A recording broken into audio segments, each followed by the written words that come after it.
Good morning. My name is Ross Nova, and today it looks like they did an interview with NBC News. Like I said, I like to watch all news across all platforms to get a better idea of what's going on and to get both sides of the story as well too. Amy Klobuchar. She meet the press. She is being interviewed by one of the news reporters, and I did listen to it, and I will respond to this interview. I am personally not happy with what I'm hearing. She did leave a lot of vital information that I feel like is important, and I will break down the interview and kind of go over what she missed or what I feel is vital for her to notify the people of Minnesota. So we'll go ahead and play. I hope it's probably, what's the temperature right now? It's probably freezing out there. I don't have my other phone with me at the moment, but it's freezing out there. So I am thankful to be inside. If you're going to protest, please do so peacefully. My understanding is National Guard is out since last night. I have not really watched too much on that. Trying to take a break from all the craziness that's been going on for the past few days. But here we go. And joining me now is Democratic Senator Amy Klobuchar of Minnesota. Senator Klobuchar, welcome back to Meet the Press. Thanks, Kristen. Oops. Thank you so much for being Thank here. you. I know it is a somber weekend. This is the second of your constituents to be killed by federal law enforcement in Minnesota. What was your reaction to the video of the killing of Alex Preddy and the claims by the Trump administration that he posed a threat to federal officials, Senator? I was absolutely horrified. There have been 3 killings in Minneapolis since the beginning of the year, and 2 have been committed by federal agents, one ICE and the other Border Control. That's what we're dealing with here. Noticed her shaking of the voice. It was almost as though she was not prepared for this interview. And I think she really wasn't. I think she's just spewing things at this point, not quite present, in other words. But her voice is shaking.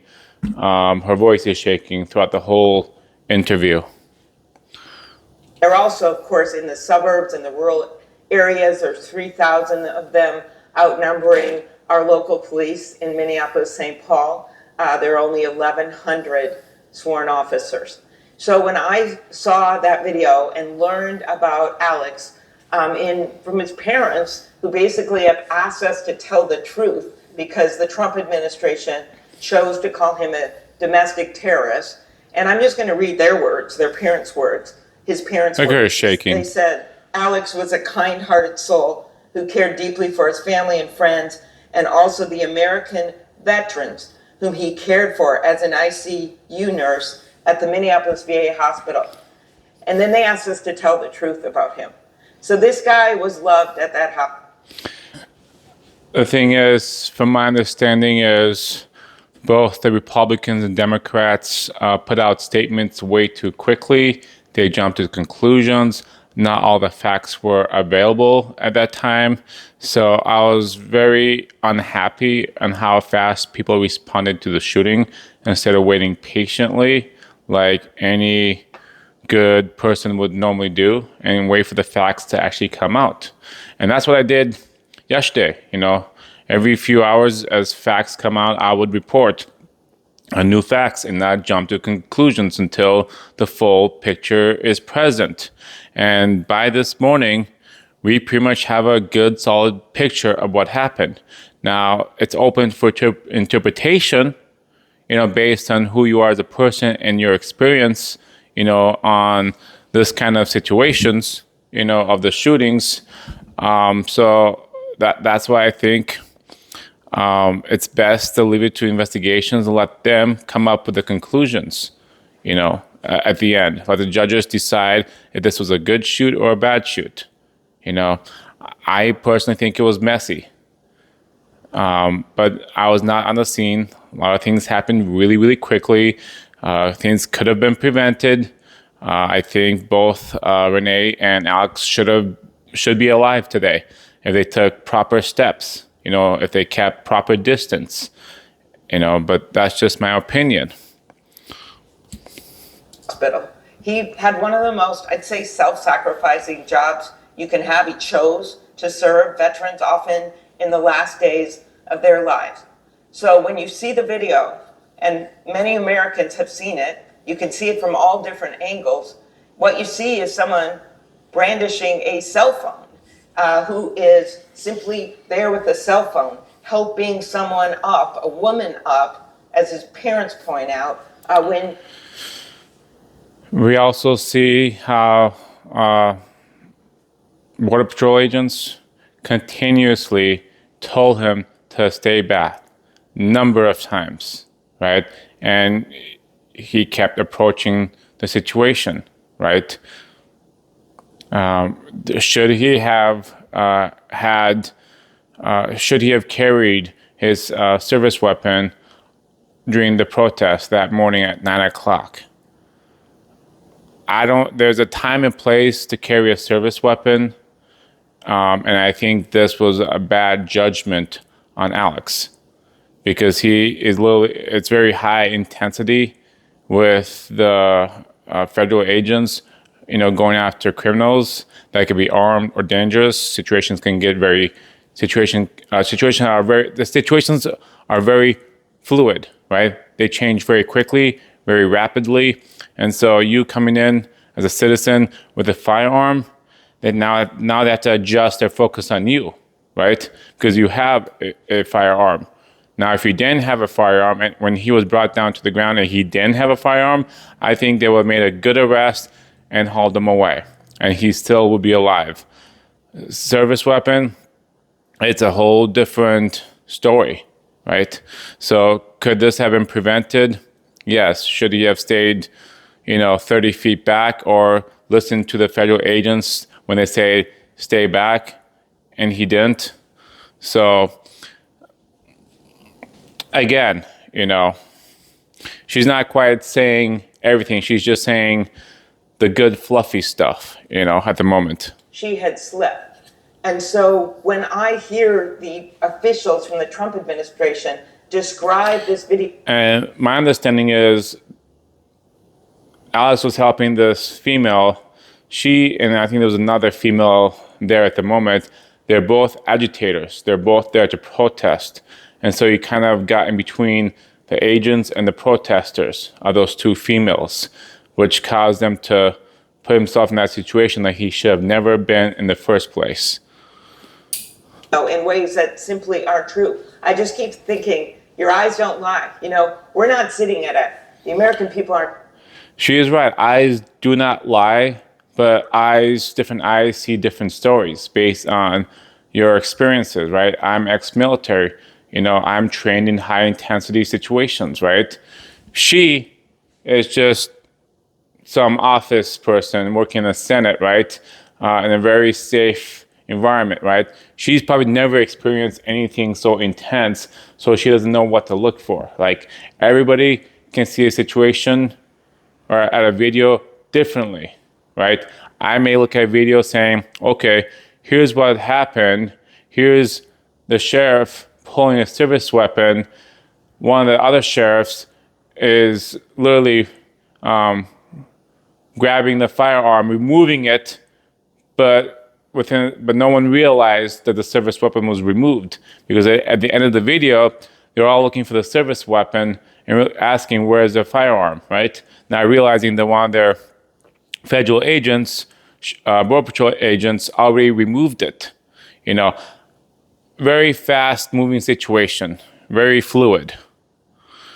So she may see one thing. She may see, yeah, he tried to help this girl. They pinned him down and shot him. And that's all she will ever see. Where investigators or other service members or law enforcement can see the video in a totally different set of eyes. sitting at a Trump cabinet meeting, having to say everything to make him happy. They're going to make their own judgments. And that is why we are making very clear one simple message from our police chiefs to the people of Minnesota, the vast majority of them, to our local officials in the suburbs and the city and many rural areas. ICE needs to leave our state. They are making us less safe, not more safe. So my question to her is, let's say successfully ICE agents, there's 3,000 plus ICE and federal agents across the board. I think 3,000 total. I could be wrong. But that is pretty much 3 times as many police officers that we have in Minneapolis, St. Paul. 3 times as much, right? So all our officers are busy with local crimes, solving local cases, doing normal traffic stops. They all spread out thin because there's just not that many. We're down officers right now.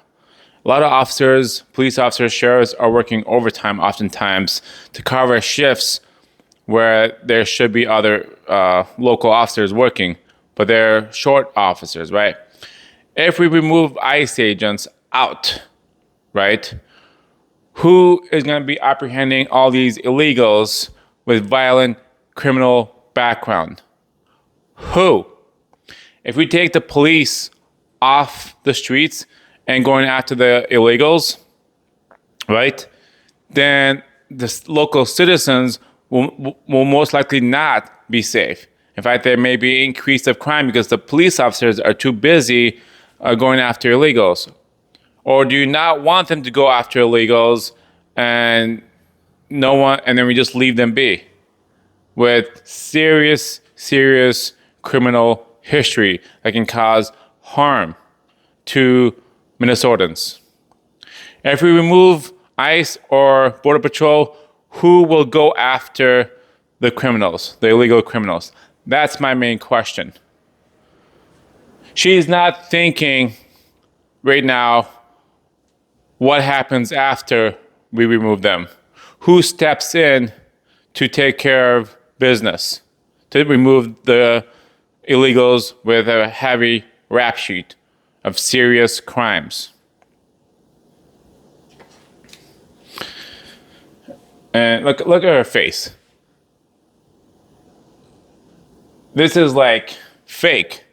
Like, oh my gosh. That is someone I do not want to lead Minnesota. She looks like she's about to cry. This is a perfect pause. She looks like she's about to cry. Oh my gosh. Let me ask you about where this does go from here, because the Department of Homeland Security has blocked the state from investigating the shooting. A federal judge in Minnesota last night blocked the Trump administration from, quote, destroying or altering evidence in the case. Governor Walz said yesterday, quote, the federal government cannot be trusted to lead this investigation. Senator, how will you ensure that this investigation is transparent and can be trusted by the public? We must have transparent investigations, not only of the shooting of Alex Preddy, but of course, the shooting of Renee Good. Again, 2 people. Kind of like transparency with the fraud that's been going on. Where was Walz? Why was he not being transparent with the federal agents, and keeping it in-house, right? Where's the transparency on that? With no criminal records. No criminal records. One was a poet, one was a nurse. And so how we're handling this. She is not thinking properly. She's not looking at the situation properly. We don't care about their backgrounds. They could be Mother Teresa, both of them. Okay, they could be outstanding citizens of the law. It's the actions they took, that they decided to take that day that led them to death, right? Why were they there? Could they have kept 30 feet and not interfered with federal agents? Would that have kept them alive and gone home safely? We don't care about their background. What we care is what led to that moment, that very moment that led to their deaths. And it sounded like, in both cases, they had number of warnings to get back, right? And they refused to get back. They kept approaching them. They kept impeding, right? One used a car to hit ICE agent, and the other one brought a firearm, to the rally, to the protest. Those things, both things are not good. It's a bad mixed drink. So she's fluffing this up. She's not going after the information that's important, that's pertinent. Minnesota is investigations have been launched by our state. In the case of Alex Preddy, the Minnesota Bureau of Criminal Apprehension, which is a group of seasoned professionals, not political. In fact, a Republican legislator has just made a statement defending that agency. They are going to be investigating this on their own. I would hope that they get access to everything that they need. We also have an investigation launched by the county attorney and Attorney General Ellison of the shooting of Renee Good, because in this case, the Renee Good shooting, the FBI agent just resigned 2 days ago, who had been shut down from investigating that case. She resigned from our local FBI. We've also had 6 U.S. attorneys, well respected, the former acting U.S. attorney that ran the office and is in charge of all the fraud, they all resigned, reportedly because they were not allowed to handle this case. The thing is, it's a federal matter, so it stays with federal when it comes to investigations. Local, state has no authority to work with federal. Now, federal can allow them, but the fact is there's a lot of there's no unity between state and federal at this moment. So federal has no obligation to allow state to work with them. I also think that while federal is running their investigation, right? Federal is running their investigation. State can also run their own investigation that's parallel. They don't have to cross. There's plenty of evidence. There's plenty of videos. There's plenty of experts that can look at videos and break things down and do a timeline, right? The state can do its own investigation without the federal being involved, and same thing the other way, right? They both can do investigations parallel to one another. Now, would state have all access to body cams that the federals may have at that moment? No, but there's plenty of cameras, cell phone videos, and stuff that they can start viewing, and determine what happened and so forth, right? And come up with their own conclusions, whether this was a bad shoot or a clean shoot, right? You don't have to work with federal on this. You can start your own investigation that runs parallel with the federal. That's what I would do, In a way that's consistent with law enforcement. And finally, the International Police Chiefs Association, not a liberal group, has just come out throughout the nation saying that, look, the laws have to be followed, and this isn't about the investigation, this is about what's going on an ongoing basis, and that police practices have to be followed. Law enforcement is based on trust, and we have had a total breakdown of trust. We had 50,000 peaceful protesters, I was with them, that marched. I personally do not understand why they keep bringing up the 50,000, which I don't think it was nowhere near 50,000 peaceful protesters. I don't know why they keep bringing that up. I truly do not know. There's been hundreds of thousands of peaceful protesters across the entire U.S. This was, Saturday or Friday was just another one. That's it. What I've been seeing, most protests I've been seeing in Minneapolis, besides the one on Friday, was violent. That morning on Saturday morning when Alex was shot and killed. An hour prior to that, a federal agent's finger got bit off clean by a protester. That federal agent will be missing part of a finger for the rest of his life.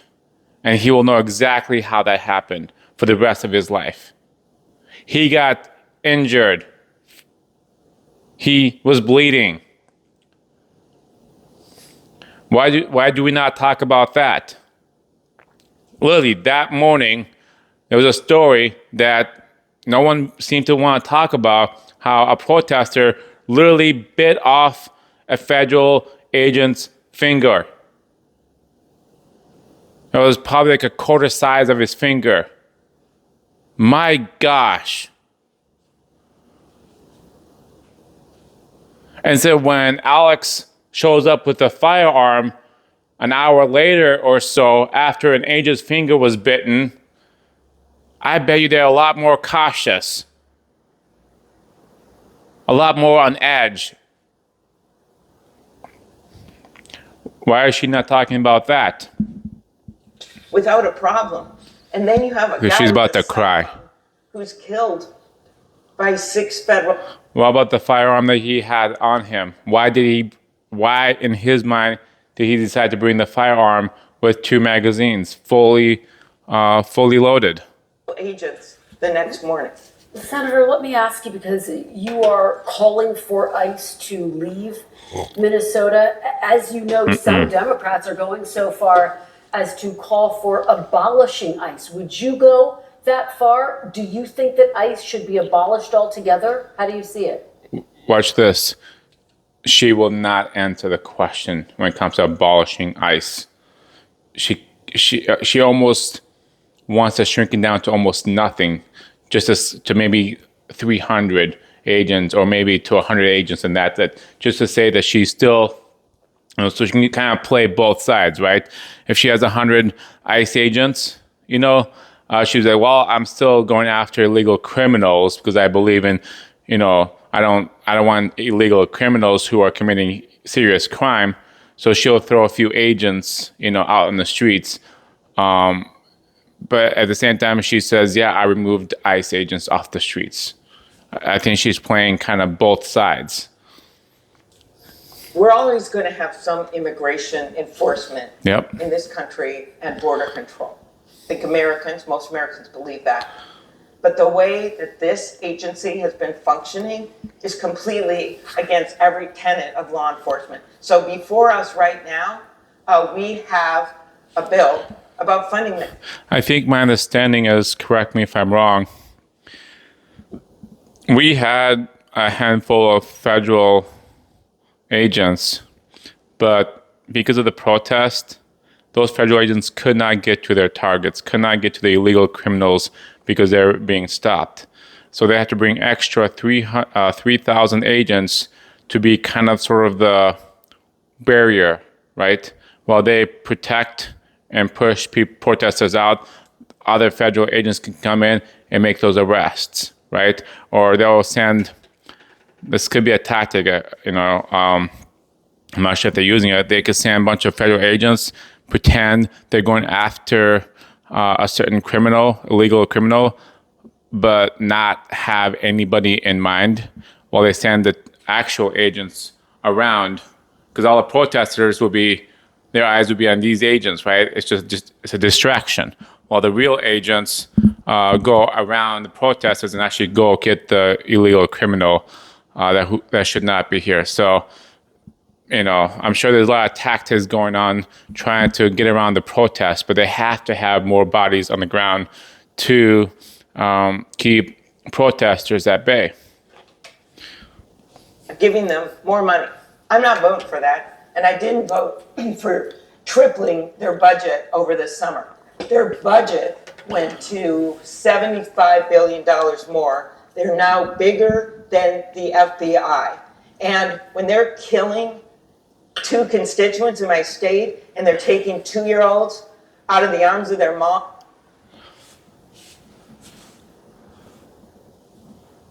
she's making up stories again, right?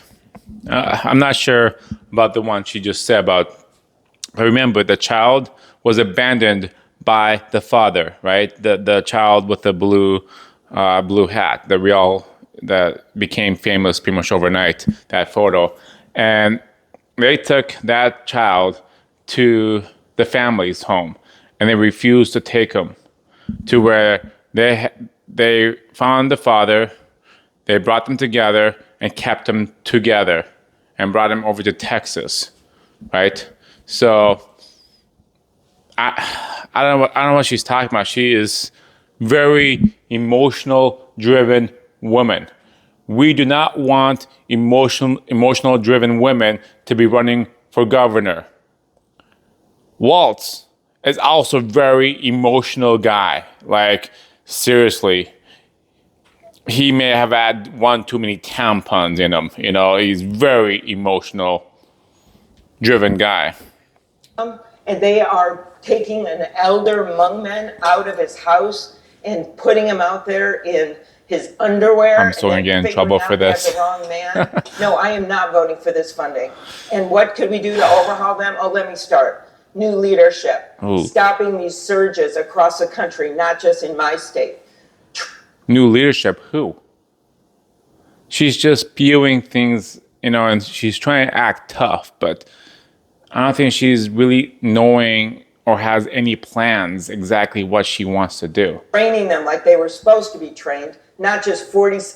Most of those federal agents have many experiences under their belt. They have 40 hours of training to kind of how to deal with citizens, maybe, how to deal with local citizens. Because, like, for example, border agents, right? They deal with border illegals crossing. They don't deal with citizens often, right? So they had to get additional training to the training they already had, right? To deal with protesters. That's a whole different game they're playing. So I don't think it's lack of training. I think that's just more training on top of their training on how to handle protesters. How to go about, approaching a certain agitator, how you should ignore them as much as you can, and so forth. 7 days, which the president picked out because he's the 47th president. Mandatory body cameras, stopping ramming into people's houses without a judicial warrant. They already have body cams. In fact, most of them should have it by now. If they have warrants for arrest, they can go anywhere. My understanding is they can open any car door, they can open any house. If there's a warrant for a certain individual, they can go after them wherever they happen to be.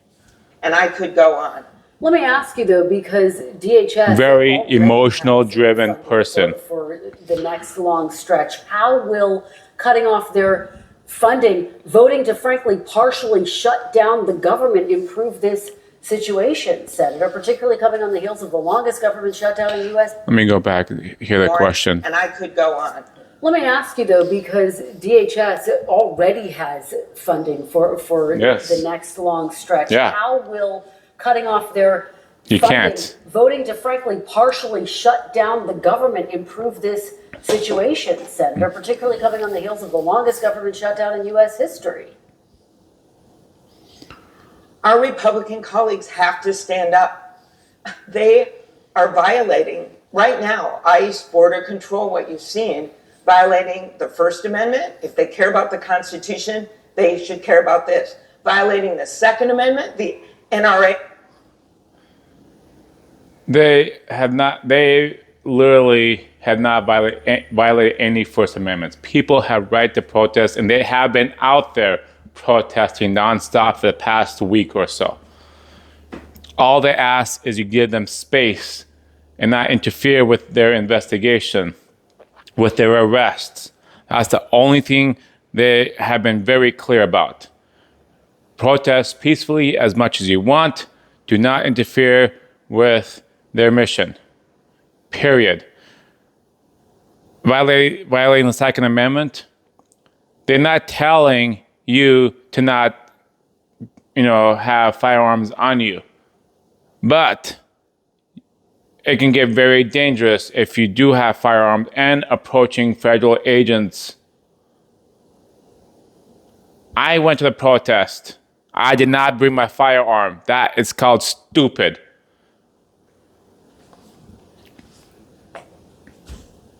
That's my true thoughts. Bring a firearm to, where agents are, where there's very fast moving situations that changes continuously. No, thank you. No, thank you. I'll keep my firearm at home where if I get arrested by any agent, they're not on guard because all of a sudden they see a firearm. Even when I get pulled over by a police officer, first thing they ask is license registration and do you have firearms in your car? One time I got pulled over and I did have a firearm. And I said, yes, officer, I do have a firearm in my vehicle. All of a sudden, they'd be like, okay, step out of the vehicle, let's go behind the vehicle while we conduct, the stop, Great. Now, if I didn't have a firearm, he will say, all right, license registration, do you have a firearm? Nope, all right. He leaves me in the car. There's two different types of situations. If there's a firearm, he pulls me out, puts me behind the vehicle. If there's no firearm, he leaves me in the vehicle. Agents react differently based on if there's a firearm or not. Remember, an hour ago, an agent's finger got bitten off, part of his finger, from a protester she was supposedly marching peacefully, according to you. Ice bottles have been thrown at ICE agents. I guess that's called peaceful in your terminology. So, yeah, I don't think they have violated any of those two things that she's talking about. Has come out and said, I'm sorry, you can't blame Alex simply because he was a legal gun permit holder. I am a legal gun permit holder, but I'm smart enough not to bring it to protest. My gosh, just because you're a legal gun permit holder does not mean you should bring your gun everywhere you go. Use common sense judgment. Violating the Fourth Amendment of search and seizure. So my point here is our Republican colleagues have to stand up and stop this. And no, I am not voting for this.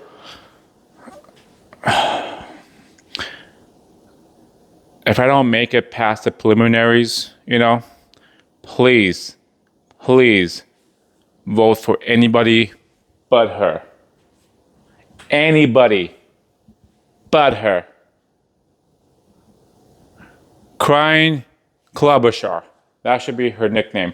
Crying Klobuchar. She's a very highly emotional driven woman. Crying Klobuchar. Perfect nickname for her. I swear, she is crying. Funding. Let me ask you about another issue that has been front and center in your state. Dozens of people in Minnesota have been charged and convicted with stealing millions of dollars of taxpayer money from government programs. Do you think Governor Walz has done enough to stop fraud in your state, Senator? That's a very good question. Answer that I definitely been wanting to hear from her. Governor Walz has said that he should have done more. He has been... She's not answering the question. She kind of pushed him a little bit under the bus, but then she kind of pulls him to safety. Clear about that. So as a former prosecutor, what I believe is that people who rip off the taxpayers have to go to jail. There have been at least 90 people who have been charged so far, 80 under the past administration, additional ones now. I was a strong supporter. Let me hear the question again. Issue that has been front and center in your state. Dozens of people in Minnesota have been charged and convicted with stealing millions of dollars of taxpayer money from government programs. Just gotta hear the question again. Do you think Governor Walz has done enough to stop fraud in your state, Senator? So there's no yes or no answer. She has not given that yet. She's going after her own speech without answering the question. And sadly, what happened was he and a number of the lead fraud prosecutors had to resign last week because in their view, they were asked to do things that they felt were unethical involving the Renee Good investigation. Senator, let me ask you, you filed paperwork this week. Renee Good, what's that got to do with fraud? There's two different separate incidents. Like she's directing it to something else. Does not want to answer the question. Widely seen as making your first moves towards a run for governor in Minnesota. Are you running for governor in Minnesota? Right now, today, I have to tell you, Kristen, that's for later. I clearly filed papers, and I love my job as a senator, but I love my state more. I am focused on one thing, and that is getting ICE out of our state. There is no time for politics right now. There is only time for that. Let me ask you this. How, if you do run, how would you address the fraud differently than Governor Walz? Good question. Two things. One, I've mentioned, and that is that as a prosecutor, I believe that people have to go to jail. Okay. How are you going to get them in the first place? They take and rip off taxpayers. That is number one paramount. You can't have people doing that. No shit. Number two, we have to change the state systems clearly. So there's a better process in place. They admit. My gosh. In other words, she has no plan on what to do with the fraud except to change the system. And when she says change the system, most likely she may have one other person in that dungeon office looking at a computer screen, one extra person to look for fraud, and that's about it. That's her plan. And if, God forbid, they stumble onto one guy who, steals, $1,000, they'll arrest him and say, look, we caught fraud, but not go after the big people, the big players. So again, that still doesn't put assurances that fraud will be handled in a better way or to prevent fraud in a better way. I think there needs to be more transparency. I think the fraud department needs to, the House of Fraud, right? The Department of Fraud that investigates, that house needs to be made out of glass. So every citizen can see exactly how they're investigating fraud and how they're apprehending fraud and so forth, right? I think there needs to be a lot more transparency when it comes to fraud, right? And how, when I say needs more transparency, I'm more talking about citizens clearly don't have access to a lot of the information behind the scenes of where money is going, right? So I think the citizens, the state of Minnesota needs to have access to the spending a lot more. They need to see numbers, right? They need to see exactly where the money is going, how it's spent, almost down to the last dollar, because at this point, to have $9 billion, and I think we're going up to $20 billion, gone, right?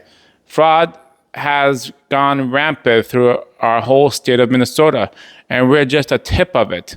Other states, like California, I think is much worse, but we will always be known the fraud state, always, because that's just how it's going to be, So I think transparency and how we spend the taxes is going to be very vital and crucial going forward. I believe I have the solution for that. Tomorrow, I have a dry erase whiteboard that's about this big on wheels. It's going to be beautiful. I will show you my plans on how to eliminate fraud almost completely, where it'll be next to impossible to do fraud. Next to impossible, because we're not only going to rely on the government to track down fraud, we're also going to rely on the citizens to track fraud as well too, because you as citizens will know exactly where the money is going and how it's spent, and it'll be very, very user friendly. I have a plan. I think it will work. I think it could be successful, and I believe other states may copy the plan that I have in addressing fraud, to where it'll be extremely hard to do going forward. That being said, my name is Ross Nova, shooting forward, brighter, bolder, for a better tomorrow. Thank you.